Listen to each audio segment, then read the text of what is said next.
Hello guys, नमस्कार। आपका स्वागत है मेरे चैनल खासा स्टूडियो में। फ्रेंड्स, कैसे हो आप? उम्मीद करती हूँ अच्छे होंगे और स्वस्थ होंगे। तो आज इस वीडियो में बताएंगे हम गुरुवार की पूजा और उनके व्रत के नियमों के बारे में। गुरुवार के व्रत में क्या करें क्या नहीं, गुरुवार का व्रत हमें कब शुरू करना चाहिए और गुरुवार के व्रत करने से हमें कौन से फ़ायदे होते हैं। अगर हमारा गुरु कमज़ोर हो तो हमें किन बातों का ध्यान रखना चाहिए। तो आइए जानते हैं इस वीडियो के माध्यम से। वीडियो के अंत तक ज़रूर बने रहिएगा। वीडियो पसंद आए तो वीडियो को लाइक करके चैनल को सब्सक्राइब अवश्य करें। तो चलिए शुरू करते हैं। तो आइए जानते हैं गुरुवार का व्रत हमें कब शुरू करना चाहिए और गुरुवार के व्रत करने से हमें कौन से फ़ायदे होते हैं। भगवान विष्णु और बृहस्पति देव की कृपा पाने के लिए गुरुवार व्रत की शुरुआत किसी भी माह के शुक्ल पक्ष के पहले बृहस्पतिवार से करना चाहिए। पौष महीने को छोड़कर लगातार 16 गुरुवार तक ये व्रत रखना चाहिए। 17वें गुरुवार को व्रत का उद्यापन किया जाता है। गुरुवार के दिन व्रत करने से घर परिवार में सुख समृद्धि बनी रहती है। गुरुवार के दिन जल्दी उठकर स्नान करें।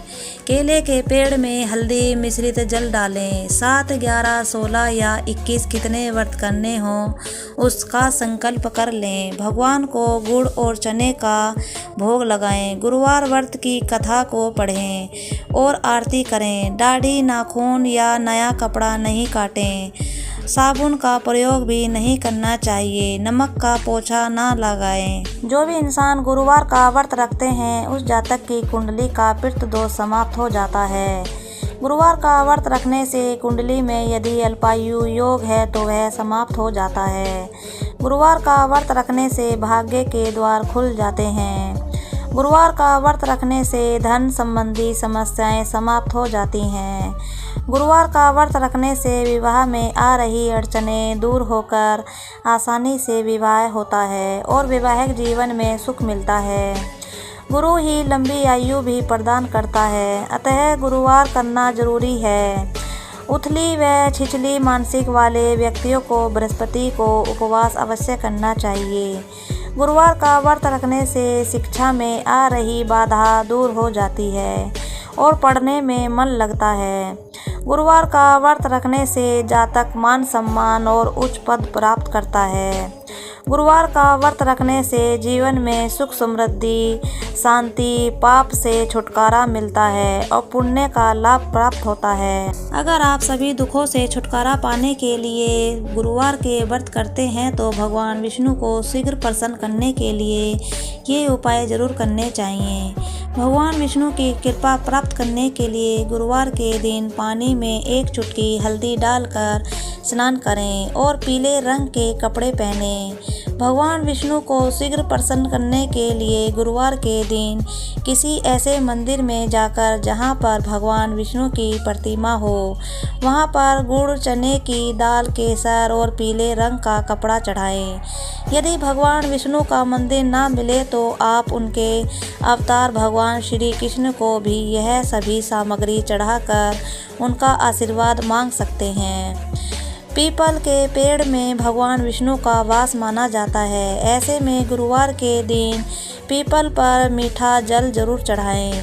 गुरुवार के दिन भगवान विष्णु को प्रसन्न करने के लिए गाय के दूध की खीर बनाकर प्रसाद में चढ़ाएं और गाय को रोटी अवश्य खिलाएं। गुरुवार के पूजा व्रत में इन नियमों का पालन जरूर करना चाहिए। गुरुवार के दिन सूर्योदय से पहले उठकर स्नान करें। इस दिन पीले रंग का बहुत महत्व है तो पीले वस्त्र ही धारण करें।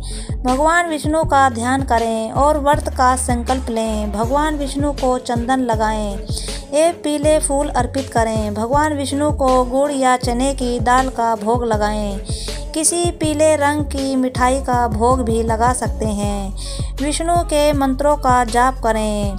विष्णु सहस्त्र नाम का पाठ करें। विष्णु चालीसा पढ़ें और बृहस्पति देव का ध्यान करें। गुरु मंत्रों या बृहस्पति देव के मंत्रों का जाप करें। भगवान विष्णु और बृहस्पति देव की आरती उतारें। केले के पेड़ में श्री हरि और बृहस्पति का वास होता है तो इस दिन केले की पूजा जरूर करें और उसके आगे दिया जलाएं। तो आइए जाने अब बृहस्पति कमज़ोर होने के क्या लक्षण होते हैं। बृहस्पति जब कमज़ोर होता है तो व्यक्ति के संस्कार कमज़ोर होने लगते हैं। किसी तरह से बात कर लेने का मन नहीं करता है, किसी का सम्मान नहीं करते हैं। ऊट-पटांग शब्द बोलना, किसी के प्रति भाव ना रखना, संस्कार चाहे वो पूजा पाठ के हों या माता पिता के प्रति संस्कार कमज़ोर हो जाते हैं।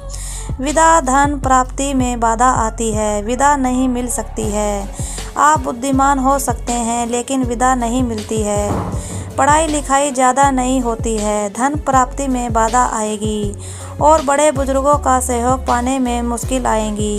लीवर कमज़ोर होगा, पाचन तंत्र कमज़ोर होगा, संतान संबंधी समस्याएं भी परेशान करती हैं।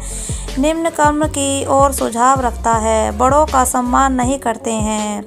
नेगेटिव एनर्जी ज़्यादा हो जाती है। तो अगर हमारा गुरु बृहस्पति कमज़ोर है तो उसे मजबूत करने के लिए हमें क्या करना चाहिए?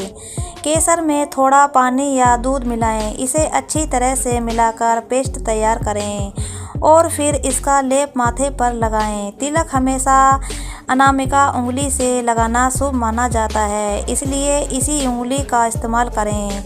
आप दिन में एक बार सही नियमों के साथ तिलक लगा सकते हैं। ऐसा करने से बृहस्पति ग्रह मजबूत होता है। केसर गुरु बृहस्पति ग्रह का प्रतिनिधित्व करता है। केसर के उपाय करने से कुंडली में गुरु बृहस्पति ग्रह बलवान होता है। बृहस्पति देव की कृपा पाने के लिए गुरुवार के दिन व्रत रखना बहुत ही फलदायी होता है। पीली चीज़ों का संबंध गुरु ग्रह से होता है। ऐसे में गुरुवार के दिन पानी में हल्दी डालकर नहाने से भगवान बृहस्पति का आशीर्वाद प्राप्त होता है। इसके साथ ही गुरुवार के दिन केले के पेड़ की पूजा करना और दीपक जलाना बहुत लाभकारी माना गया है। अगर आप गुरु बृहस्पतिवार की पूजा या व्रत नहीं भी कर रहे हो तो इन नियमों का पालन अवश्य करें। आपका गुरु जरूर मजबूत होगा और विष्णुदेव की कृपा हमेशा आप पे बनी रहेगी। तो उम्मीद करती हूँ फ्रेंड्स ये जानकारी आपको अच्छी लगी होगी। अगर अच्छी लगी हो तो वीडियो को लाइक करके चैनल को सब्सक्राइब अवश्य करें। आज के लिए इतना ही, अगली वीडियो फिर मिलूँगी। Bye bye.